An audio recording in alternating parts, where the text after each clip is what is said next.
Esta conferencia comenzará a grabarse. I have started the recording of the session, but I see that the quality of your video is excellent.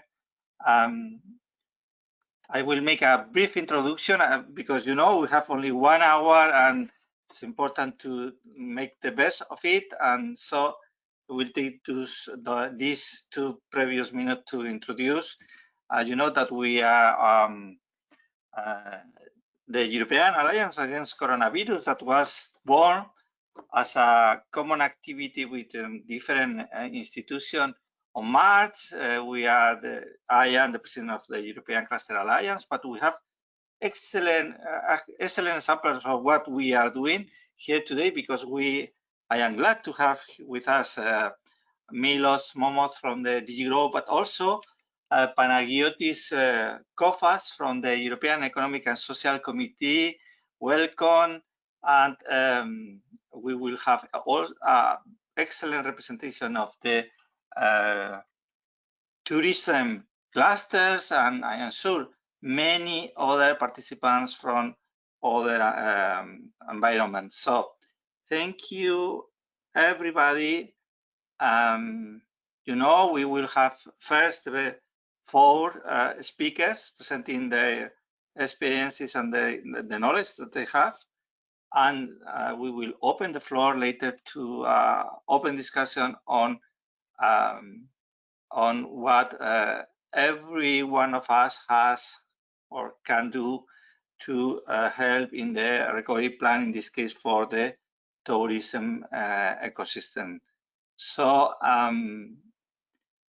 this is it. I see that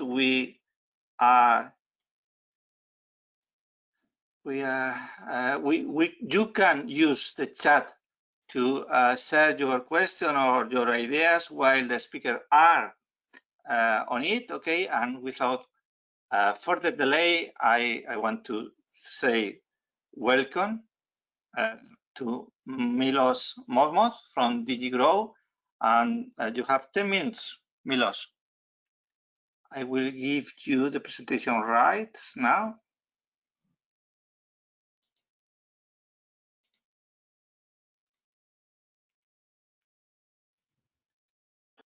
Thank you very much. I'm not sure I can share the screen yet. You should have a window asking you the thing. If not, I have your presentation and I can do it. Wait a second. It's then perhaps let's do this way. If you could screen, because I don't have any prompt message here from your side, unfortunately. Let me check again. No. It's now, right? Yes. Now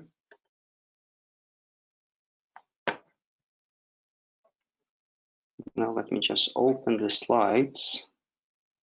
It's perfect now. Excellent. So I'm well heard, well seen. No, my presentation is well seen, right? Yes. It's perfect. Excellent. So thank you very much. Good morning, everyone. I really much appreciate that you choose to connect that early in the morning to listen to what I can say about the European industrial ecosystem. I'll try to be brief. I'll structure my presentation in 2 blocks. First, I will quickly outline what the concept of ecosystem and its application as EU tool in the industrial policy is. And then I'll briefly explain the business part of the European tourist ecosystem. So what we consider being part of the European tourism ecosystem. The concept of industrial ecosystem was introduced by the European Commission in communication, a new industrial strategy for Europe in March 2020. Basically, the ecosystem captures the interaction of players along interconnected value chains and in the single market and in interconnection with global markets. So this is how we want to see the industrial ecosystems, including tourism. Then the communication, Europe's moment repair and prepare for the next generation. So the communication that came together with a recovery program proposed by the Commission illustrated how the ecosystem approach works in the context of the current crisis, how it works in practice. And in particular, it recognizes that further integration and interconnection of value chains, further specialization in what Europe needs for its recovery. The Commission staff working document identifying Europe's recovery need. So again, a document in which we include all the analysis on how big the problem is for the European economy because of COVID. It based its analysis on the ecosystem logic. And why so?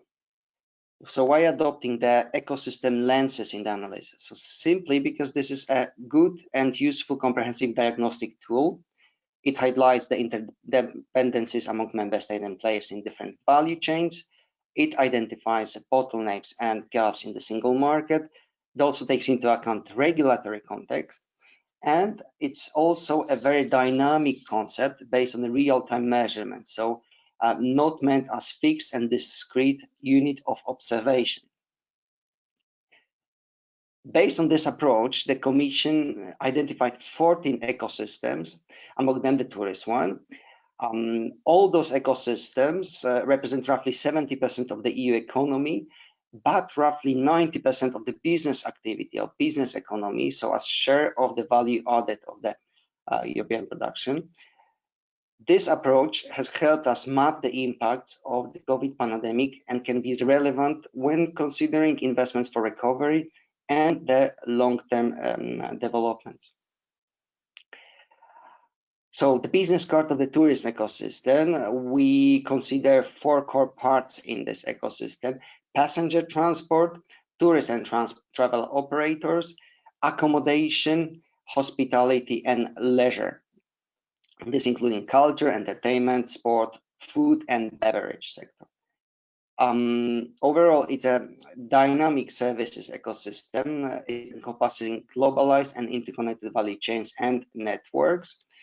We have offline and online public and private information and service provider, destination managing organization, tourist offices, digital platforms, travel technology providers, visitor attraction and tourist-related transport activities. We have very small companies that operate along large multinational companies, more than 2.4 million businesses in total, with 90% being SMEs. We have private and public capital that is intertwined, so it may be even more dependent on public investment compared to other industrial ecosystems. We have upstream and downstream interactions with other economic sectors and ecosystems. Here I'm talking mostly about mobility, construction, culture and creative industries, retail, agri-food, digital, social economy. A little bit about tourism economic and social weight, so how important it is for the economy. So for the European Union as such, it directly and indirectly contributes to close to 10% of the gross domestic product. And we're talking about 23 million jobs that it provides. It's at 12% of the EU employment. Direct contribution alone of employment is 16 million jobs. Also, we need to see that the European Union is a destination, important destination of the global market. We capture 40% of international arrivals, and that brings us 30% of global receipts from tourists in 2018. And also for individual member states, it's a very important ecosystem. Pre-COVID, for some member states, it contributed even up to 25% of the gross domestic product. We're talking, for instance, Croatia. But even for countries like France and Germany, it's a very, very important contributor to the GDP. Also, we need to see that 4 member states are among the top 10 international tourist destinations: France, Spain, Italy, and Germany. So globally, very important destination. Now, let me briefly touch upon the current situation of the EU tourist ecosystem. We call it the health bulletin of the ecosystem, and also give you some first estimates of the summer, how the summer season of 2020 went. And then I will shortly present our current thinking about the road to relaunching European tourism recovery from the current COVID misery. So until this year, our narrative on tourism was that it is enjoying the 9th uninterrupted year of growth. And then came COVID-19. The pandemic has brought a shock to the tourist ecosystem.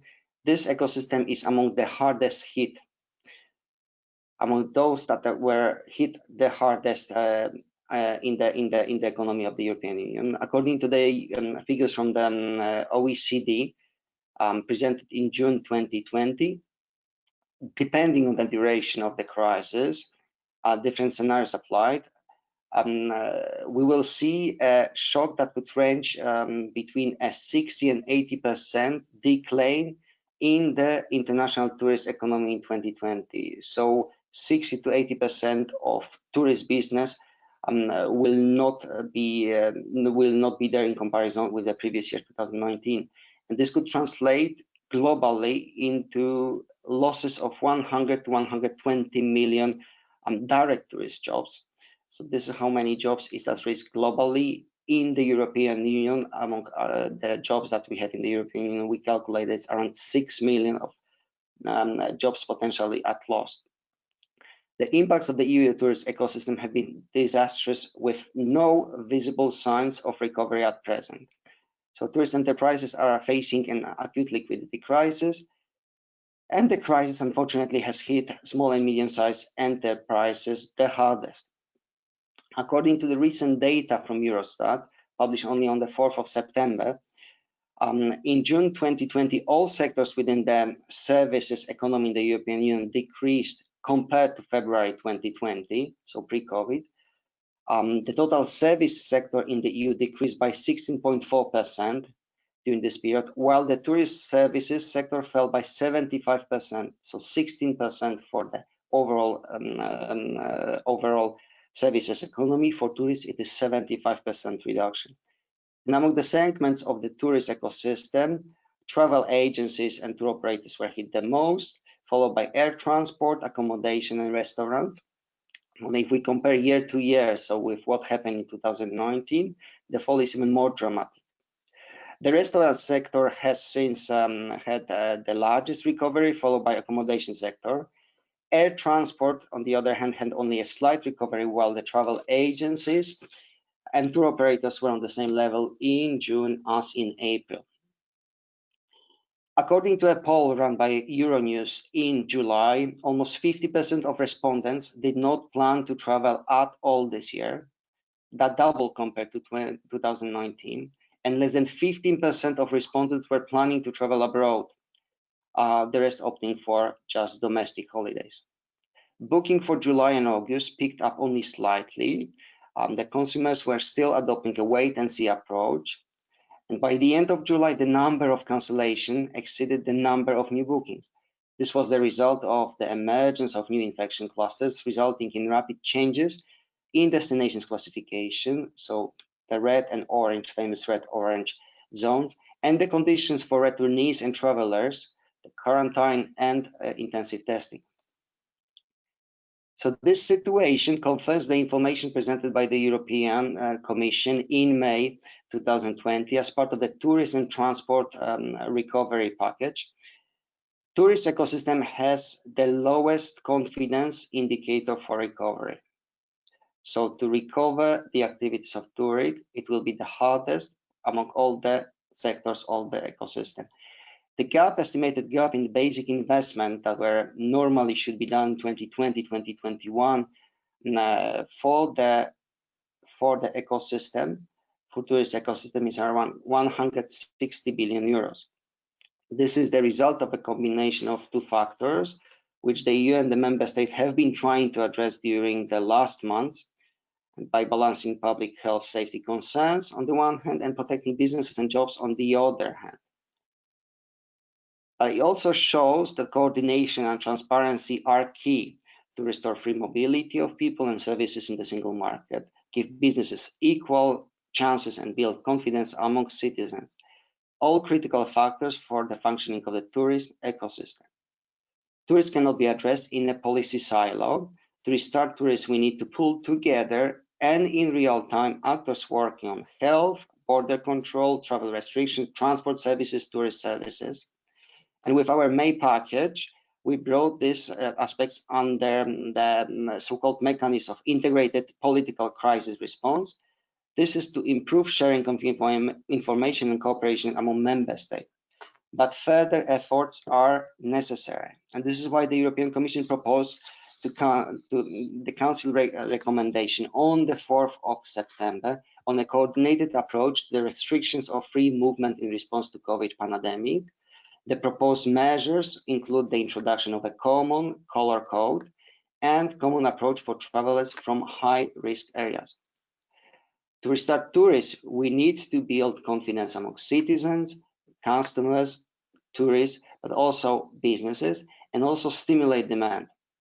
And for that also, it's very important to have reliable information.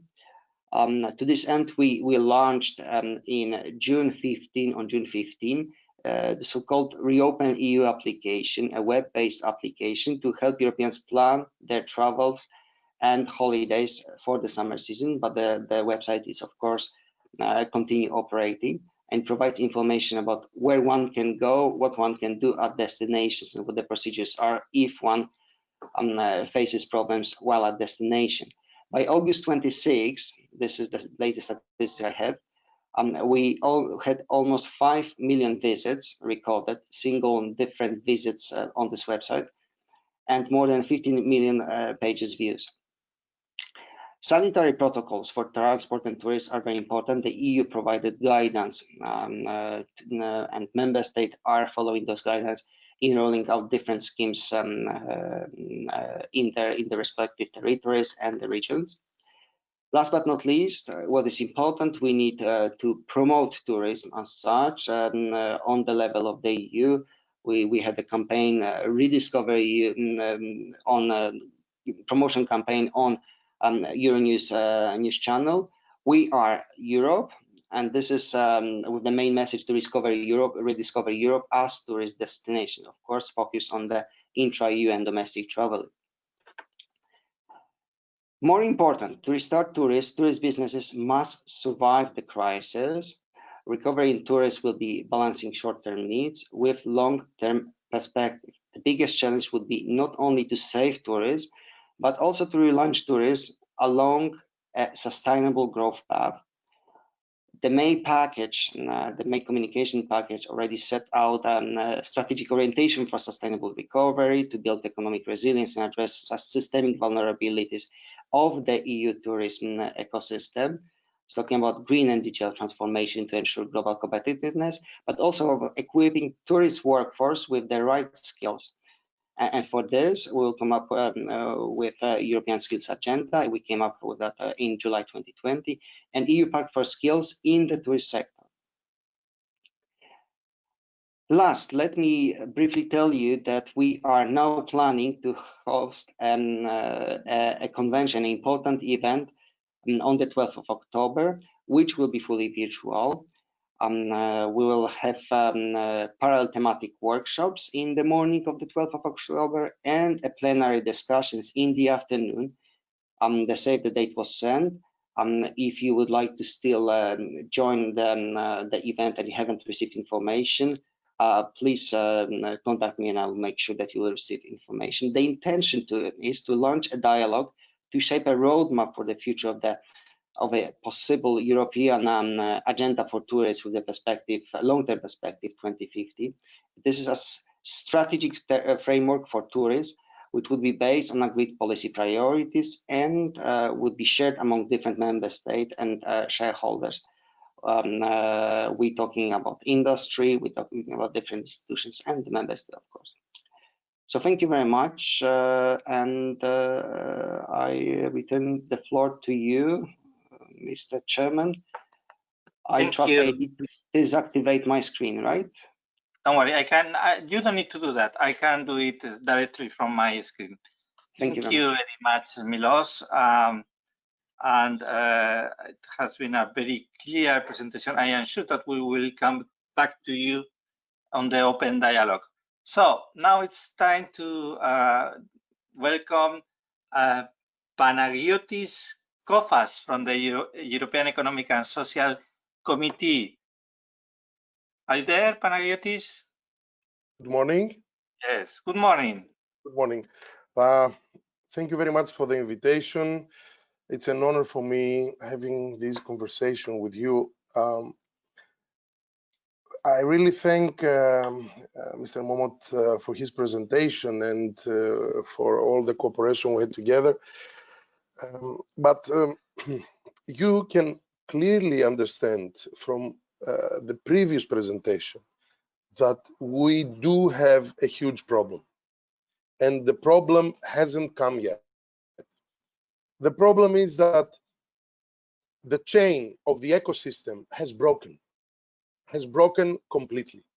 There is no connection anymore, and actually the heaviest patient will be the society and the economy.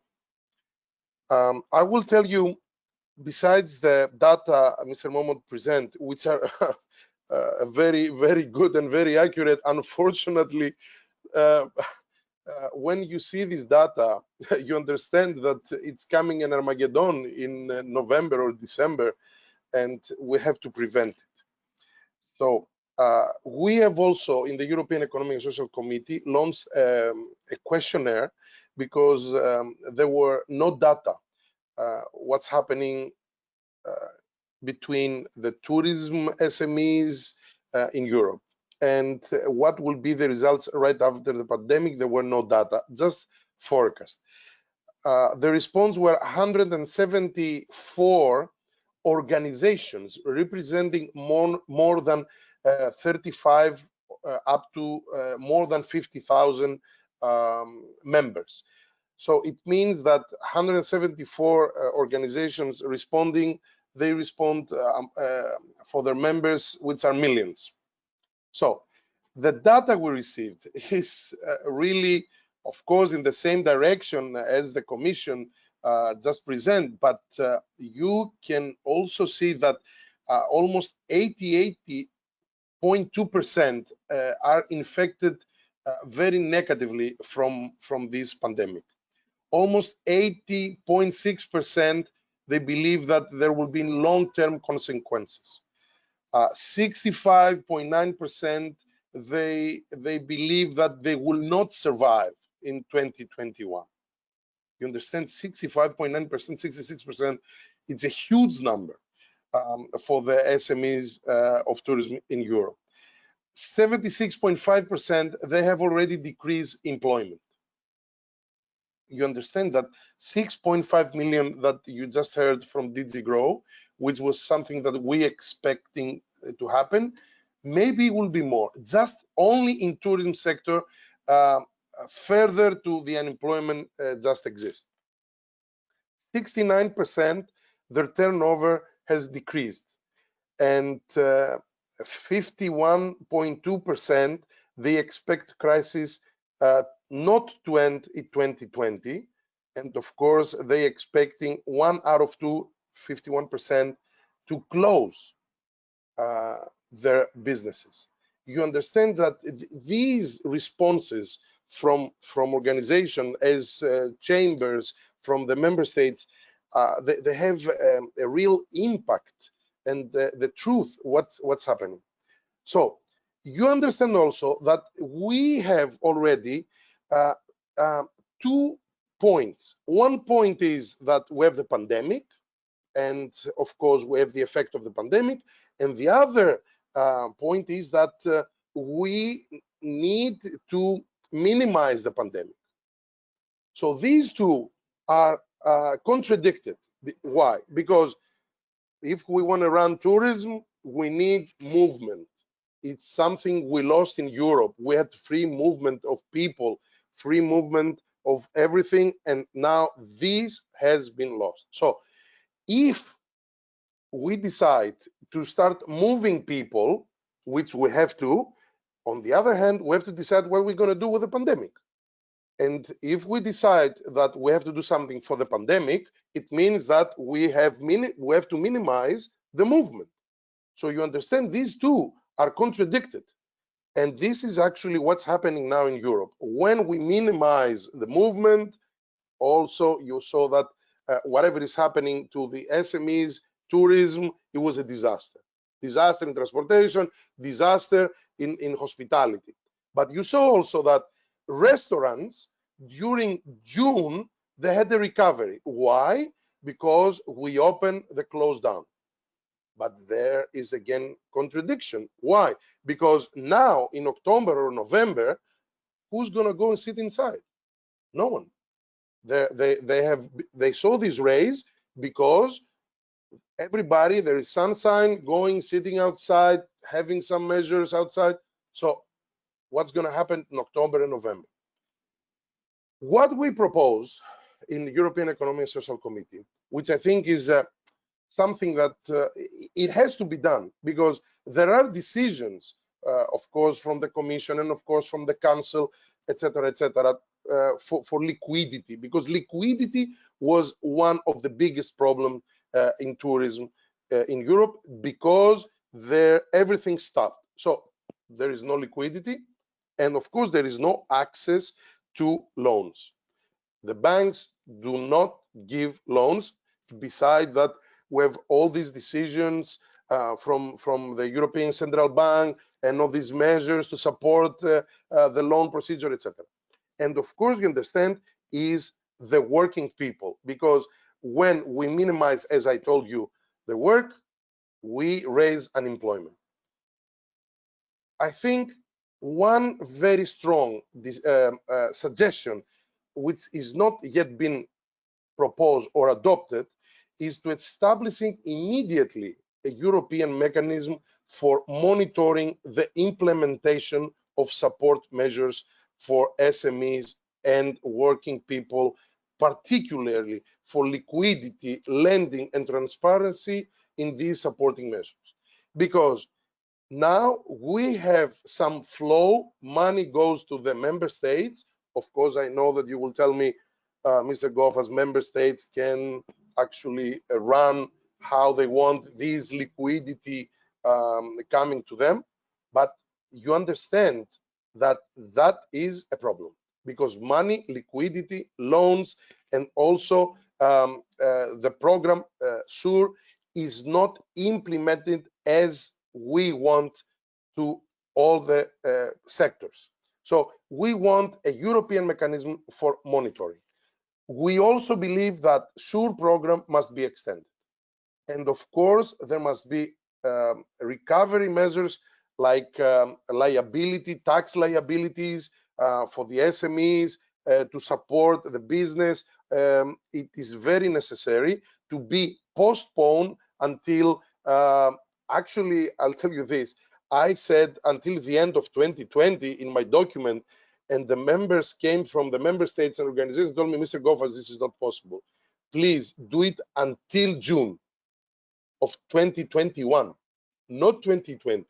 2021, we are not able to pay our liabilities. So you understand that if money have been decided to go to the SMEs and to the employees, they are not going. So we have, and we ask the Commission, and we also ask the Council for this European mechanism, as I told you. From the other hand, you understand that the ecosystem chain will never be recovered if we want, because to supporting is to postpone and to give time. So until what I said, but if we want to recover, it means that we have to bring back the machine, the engine working, which is not working now. So to do that, it means movement. It means movement of the people, movement between the member states, etc., etc.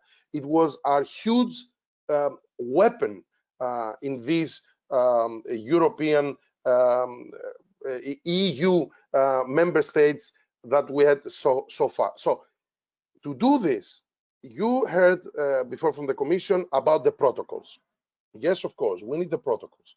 But we believe also that there is the PLF, the passenger locator form, which was first start in Greece, now is also in Belgium, it's also in Germany, and we make a proposal of having a common PLF in Europe, which of course, besides a locator, will be also helping with sharing data, and also for someone when he travels to have information about the closer hospital or doctor, or where he can have a test immediately, etc., etc., etc.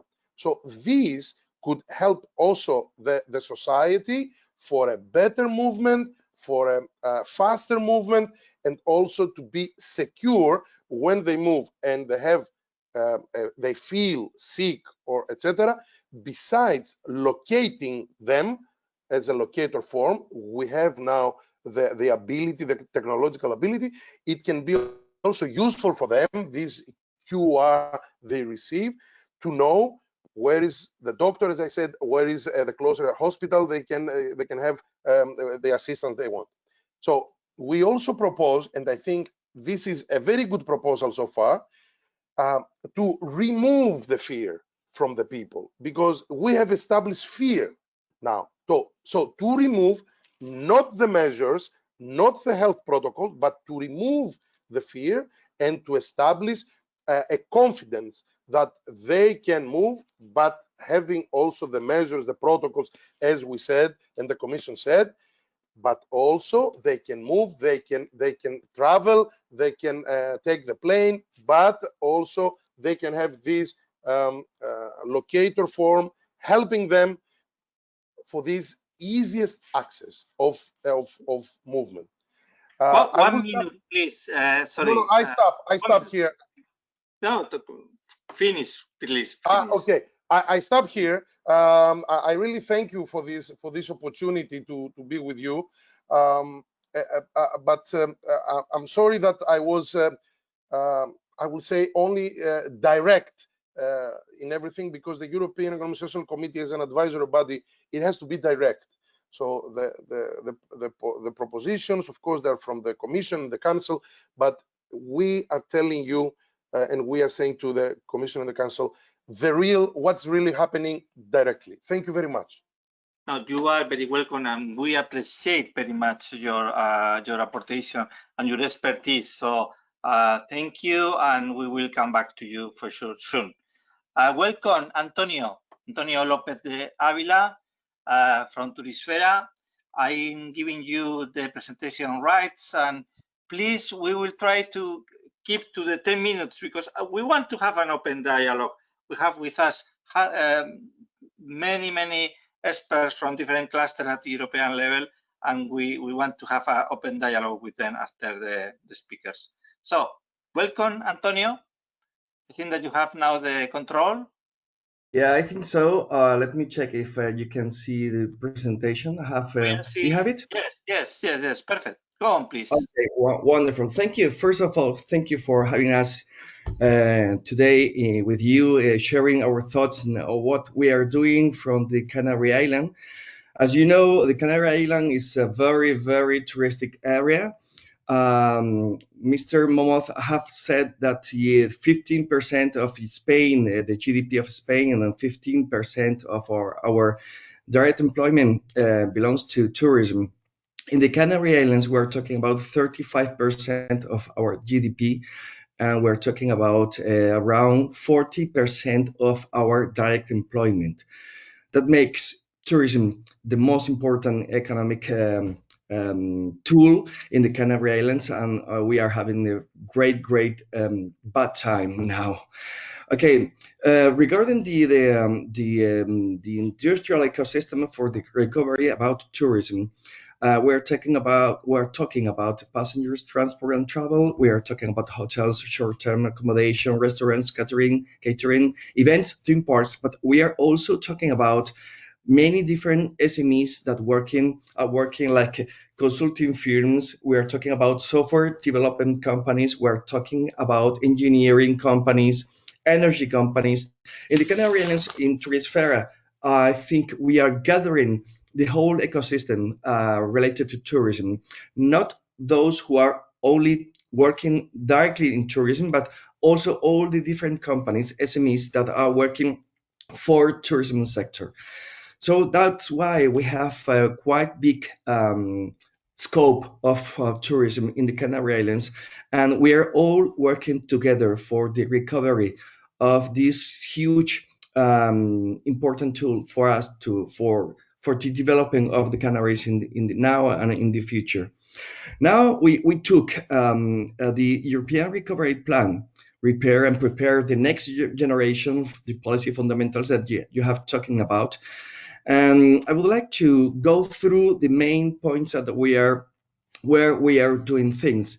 Regarding the green transition, the European Green Deal and economic growth, we're taking a lot of projects regarding this topic because we know that the next tourism, or let's say the current tourism and the future tourism, is going to be a lot not only for uh, um, um, only for the hygienic things and this health, but also for the sustainable model of tourism.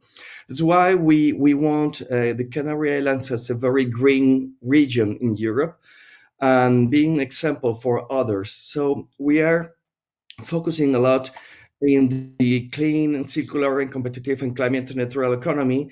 We are working on the reduction of the CO2 emissions, and we are helping farmers and agriculture sector to get more income. How we are doing this?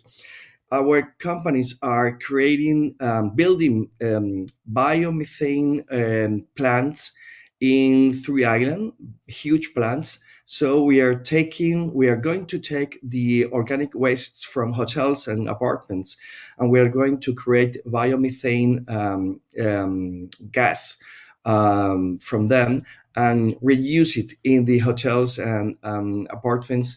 So they are going to use clean energy, and we are going to reduce the emissions. We are creating together with the Canarian government and the local governments in every island, we're going to create a voluntary emission market for CO2 based in a blockchain technology. So all the tourism sector will be able to compensate their emissions, and all the farmers and agricultural sector can use their lands, their fields, to take this CO2 from the air, and they're going to be willing to sell this bonus in this open and transparent market through the blockchain. And so they are going to get more income and helping them to keep their organic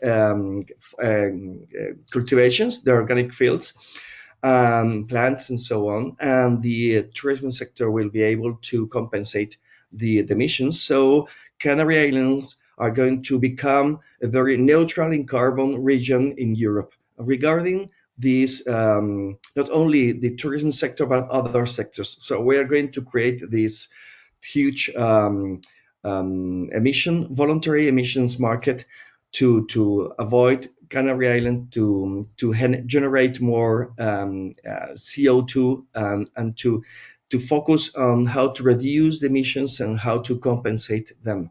Not only for those who are already in the Canary Islands, but also for the travelers coming from all over the world, that they will be able to compensate the emissions they have created with the plane coming from Sweden or coming from the United States.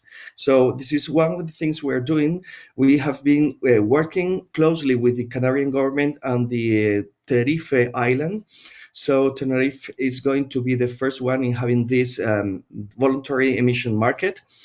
And the Canarian government is already creating a new law, so all the companies, in all the industries in Canary Islands will be forced to compensate their emissions. Regarding the digital transition, a deeper and more digital single market, we are really working on a real data economy in the Canary Island. We're supporting all the SMEs and the very small startups in the Canary Island, helping them to go ahead with the data economy, because we really think, we believe it's a motor for innovation and job creation in the Canary Islands. We have 4 universities in the Canary Island, around two 2.5 million inhabitants there, and we really need to create new jobs and new skills and new careers for young people for the future, for their future. And we are cooperating with many different stakeholders in Canary Island to create this easier business environment for young people and also for other people who really want to start doing different things in the Canary Island. Mainly around tourism because it's our main industry, but also opening up to other industries for the future, like health, like energy, clean energies, etc. We're working in the same way for this social cohesion, fairness, and inclusive recovery, because we really need these young people and women and let's say senior managers that now they're unemployed, so they really need tools to start working in a different areas, start working, doing different things from before, and they need new skills, knowledge, and competencies. So we are focusing in these in creating new webinars and new seminars and careers, so they can do a kind of new trainee and be useful for the new scenario in the Canary Islands. Regarding the open strategic autonomy and strong value chains, we are working very closely with the hotels in the waste prevention. So it's not the thing that you have to recycle. The best thing is not to waste, is not to create wastes. So we are helping them, and we are in doing the research. We are helping these universities, mainly two of them, the Universidad de Las Palmas and the Universidad de La Laguna in Tenerife. So we are working closely with them through our companies, trying to figure out how to create these new tools or the new policy in hotels, so we waste the waste are going to reduce a lot, and we can recycle every single waste that we can create in this tourism economy. And of course, we are doing this research and innovation in the health field, because nowadays and in the future, health is going to be really important for travelers around the world. So one of our companies is the health identification card. It's Hiker. It's a kind of health identification card for travelers, so they can keep all their historical records. Sorry, medical records with them when they travel, and they can go to the Canary Islands, and all the hospitals in the Canary Islands can check this information, so they are very well covered when they are ill.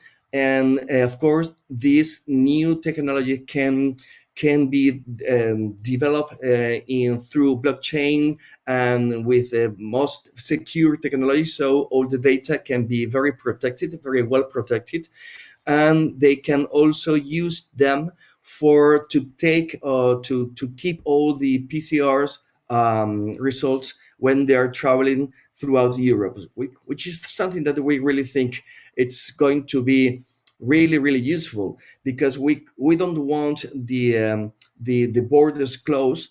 We want a very open Europe. We want people traveling around Europe, but we want them doing it in a very secure way. And the only way of securing these travelers is to make PCRs in the region. I mean, in the countries before they travel, so they can travel safely and they can travel with no COVID. I mean, they are not spreading COVID throughout the continent. I think this is really important, and we are developing these technologies within our companies in Turisfera, so we can help Europe in the recovery. We want Please, to, Antonio, yeah, please 1 minute, okay? yeah. That's all. We are using this partner Finnova, which is a foundation based in Brussels. So that we are dealing with them about for all our companies in trying to get all the support from the European Union to make all these projects possible. And the only thing that we are trying to give the society and our government is ideas, new ideas, to make new things for the recovery of Europe. That's all. Thank you. You are very welcome and congratulations, because I know for sure that you are working hardly to align your proposal and your activities to the European priorities, and that's a wonderful example of what clusters are doing. Okay, so congratulations, and we will come back to you so soon. So okay. Now it's time for Ludek Kur. Welcome, Ludek. Hello, everybody. I'm for the first time here, and it's interesting to see what's going on around Europe. I will give a very short report. I will not use my presentation because there is no time. I will just give a very short report about what's happening in Central Europe. Czech Republic, I'm living in Czech Republic and working here in the tourist industry. We have a completely different situation. The tourism was growing in the last 7 years. It was like these biblical 7 fat years. And now the COVID was really kicking us down by 90% loss of travelers. And that's the main problem of the whole travel industry, that we lost the driver and the fuel. The car is not going on because we do not have the fuel, and the fuel are the travelers. These are the people who are traveling around the world and spending money, and we do not have them anymore in the market. And Czech industry, what I see, what Mr. De Villa was speaking about, there are already some recovery activities. The people are working on the new strategies. The Czech industry still stays under shock. We are even not in the phase of reconciliation, because in fact, there was no real support from the government in the last 4 months, because the industry is producing only 2.9% of the GDP, but we are employing 4.4% of the people in the country. And these 240,000 employees, they are in fact endangered, because they do not have the base for their work. Hotels are down to on a level of 82% less than last year's. And I've been on the last meeting with the Forum of Travel Industries, and the reports were very sad. There are some employments or positions which do not have turnover anymore, like guides. The Czech guides for foreign travelers haven't got any job since 5-6 months, and they say without the support of the families, we wouldn't be able to survive, and there are not enough jobs on the market. So what we also learned in summer, this call for domestic change from traveling abroad to the domestic tourism. It helped some parts of Czech Republic. The mountains were full. Even some hotels in the mountains increased the prices, but they say we face a completely different problem. We face the problem of the culture of the travelers. The tourist who is used to go to the Greek islands, to Italy, to Spain, they are used to spend the holidays in a completely different way as the people who come to our hotels in the mountains. We have had the active travelers, and now we have the people who expect that they wake up and at 8 they get something to eat and they spend the whole day on the beach. We do not have the beaches, so in 2-3 days there are conflicts with the people, with the employees. They are not satisfied with the holidays because they expected something completely different. Yeah, and this is something what the people face, and these are the reports from the clusters, that we have to work also on the traveler side to explain them, okay, the way how you spend the holidays, you need to change your behavior, or do not travel or just wait for the time when we have the vaccination, and then you can start traveling again, which is probably one of the big problems which we will face for the future. In Czech Republic, we had a very short summer season with 2-3 months, and now at the 1st of September, the summer season ended with the start of the schools, and unfortunately we faced the next round of COVID, because in Czech Republic the number of infections is increasing rapidly. So we expect that we will be banned for some markets, and probably people will fear to go to Czech Republic. So instead, to work on a new era of travel industry and travel industry in Central Europe, we are still struggling with just surviving. Yeah. We did set up the Digital Innovation Hub in February without knowing anything about COVID. Yeah. And then the lockdown came, and we started to think about how to communicate the digital transformation to the people who are really under shock, how to explain them that it's important, how to show them the power of the digital world, how it could support the traveling as soon as it starts to work again. Because what we see on the other side, the people want to travel.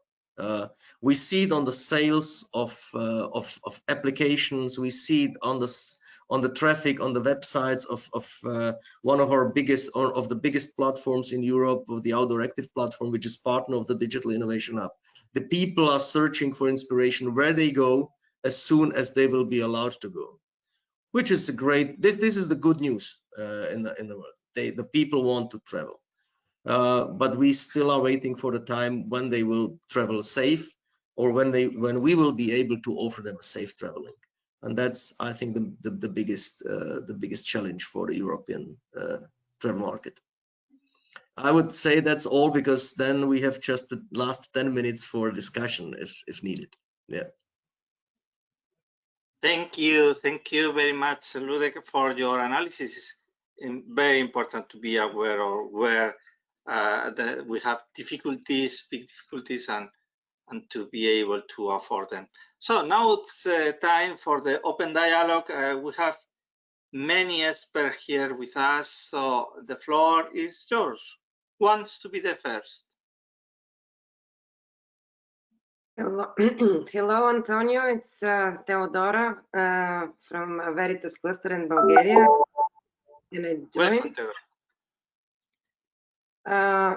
One of the things I really want to add some more information and on the side how the clusters how the tourism clusters, what they are trying to do. I represent the Veritas Cluster. We have some members from the hoteliers, also travel agencies, but I also represent the Bulgarian Convention Bureau. And for example, on Friday this week, last week, we had a meeting with all the National Tourism Board and the municipalities in Bulgaria.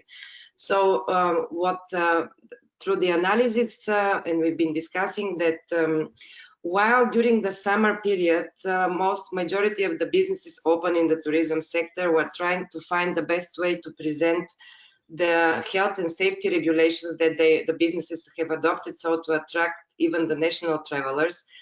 Now more and more we are talking of how to beat the uncertainty, because all the national programs, all the fundings, everything what is possible, if we want to keep the employees, we need businesses, they need to know how long, because if they have to close in 2 months, 3 months, because they are afraid of second, third wave, I mean, they say, okay, we can't keep the staff because obviously there will be no business. They can't make investments to digitalize because they don't know when basically they can have some money coming from any real business.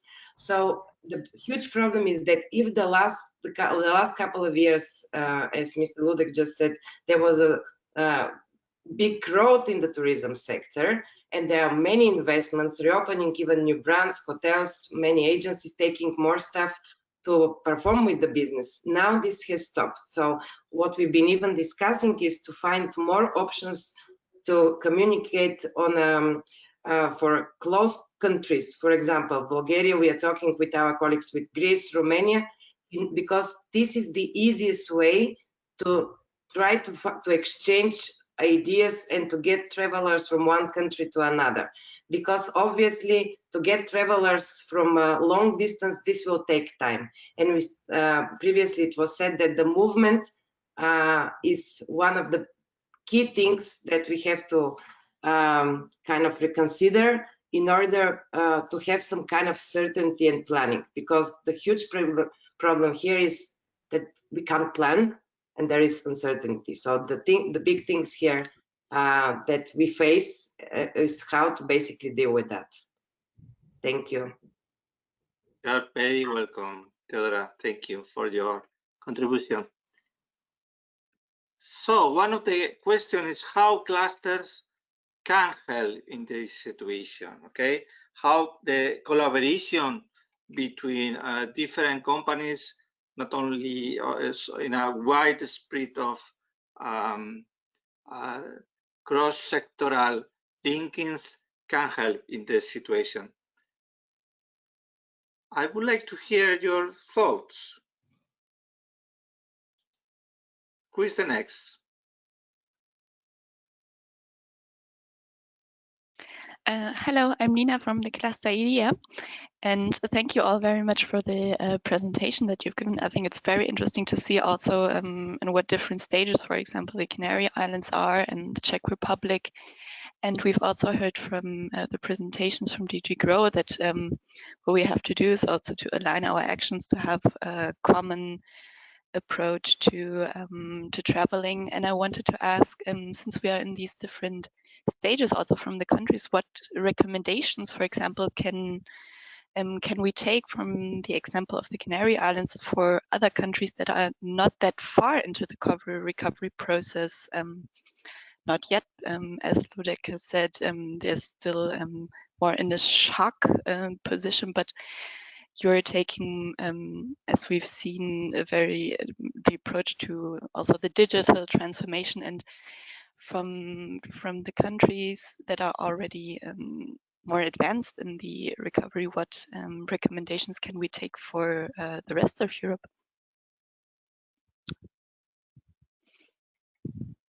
I don't know if I explained it very well, but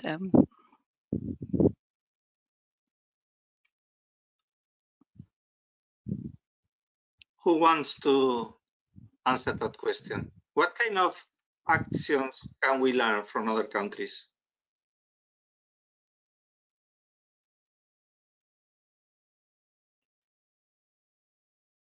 Yes, that's a very good point. Okay. So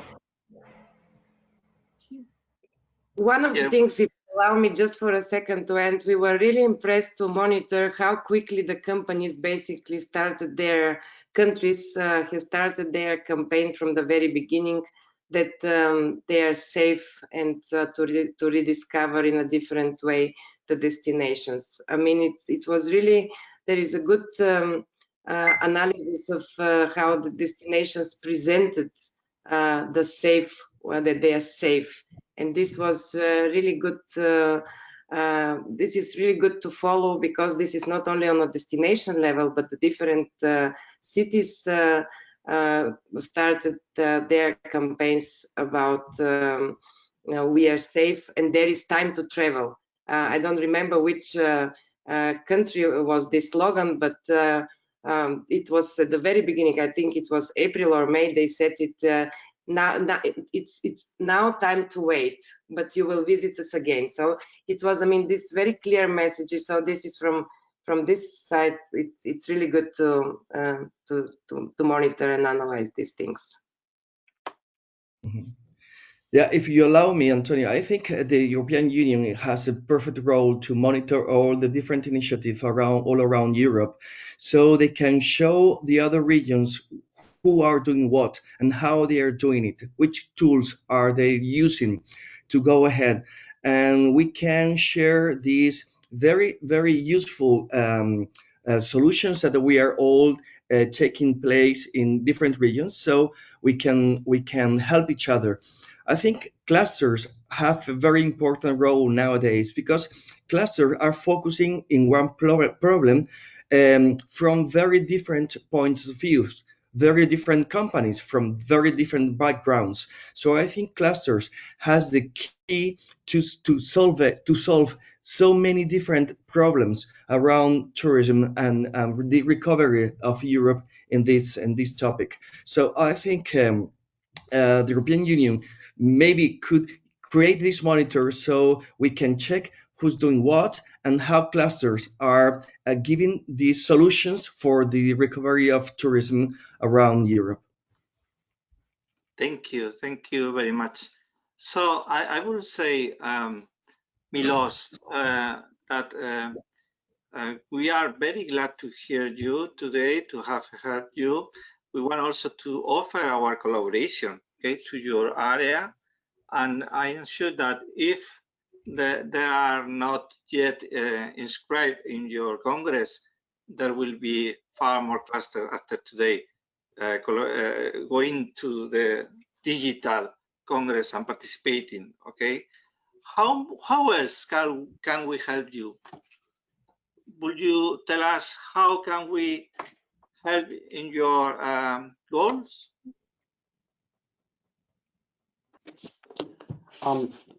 Let me just tell you that I'm very new to the cluster idea, unfortunately. So I would need to learn about the animal more to be able how to use this very useful and promising tool more to what we're trying to achieve. I mean, one immediate need for action and where one could help, and especially people on the ground and people that are directly there in the regions, in the destinations, and especially the business-minded people, as cluster I believe are, will be the recovery. I mean, with the recovery plan, member states are going to receive very substantial amounts of money, and the money will flow very fast, very soon. This money will have to be spent in an intelligent manner in order to drive the recovery, but also to support the transition of, for instance, the tourism ecosystem. Relying just on public administration in channeling the money to the more worthy projects may not be the most possible solution, considering the pace of investment that will have to be done in order to help the sector. So this is where I would see the role of clusters to work with the national authorities that ultimately will be charged with coming up with recovery and resilience plans, to work and to promote good ideas, to promote the necessary changes that are there in the individual regions, in the individual countries, in the individual destinations, that could help the tourist businesses to recover, but also that would help the tourism ecosystem as such to change. So that's where I would see the role for the clusters, how to operationalize that. It probably merits its own discussion, because it's not going to be straightforward, because everything linked with the recovery and how the programming will take place is in making at the moment. I mean, I take the point, and it was a very good point of one of the speakers, that it would be really good to see what different clusters are doing, what good practices are doing in the sphere of tourism, what different clusters could share, what different companies could share, what different destinations could share in how best they approach certain problems linked to COVID, and what is working fine, what is not working fine. I would trust here on the self-regulatory potential of the clusters and the powers of the networks, that this information could be shared between the clusters within the network, within the organization, the structures that we have already in place. I would be very keen to see how it, in the end, this idea flies further, how this idea is being then taken forward, and how you, different clusters, start cooperating on this in an organic and a bottom-up manner. So I would be very keen to see how this idea could be taken forward within the cluster network. Thank you very much. Thank you, Milos. And you have our total offer of collaboration with you, and we will want to keep the dialogue with you. I will give the floor now for Marek Fresel from Cluster Unit. The floor is yours, just to close. Marek. Thank you very much. Just closing and thank you for all the presentations. It's just to mention these are clusters. We have over 50 clusters actually, which are dealing in tourism industry. These are concrete SMEs, these are concrete enterprises, research organizations, technology centers, which are within the clusters, and I think they are very much involved in providing all the services. So this is something to be at hand, to be activated for anything what you discussed, from sharing good practices to investigating what kind of investments really can be done in order to improve the potential of tourism in this moment. One example, I will give you the ideas coming. If you have problems with guides, for example, there's an idea coming from the tourism community in Poland that you could engage in involving them in as teachers or trainings for pupils by public authorities, that they can much integrate in curricula for geography or something. That I think active engagement, not only from the bubble of tourism but as well broader, is important. Just saying this, we have concrete SMEs and businesses in enterprise in clusters. They need to be activated for the good of tourism ecosystem in Europe. Thank you very much for your attention. You are very, very welcome, Marek. So thank you, everybody, for joining this session. We need to continue working and collaborating. It's critical at this moment. So this is an invitation to not close the session, but look for the next steps. Thank you, and I hope to see you soon. Bye. Thank you. Thank you very much. Good day to everyone. Thank you very much. Thank you.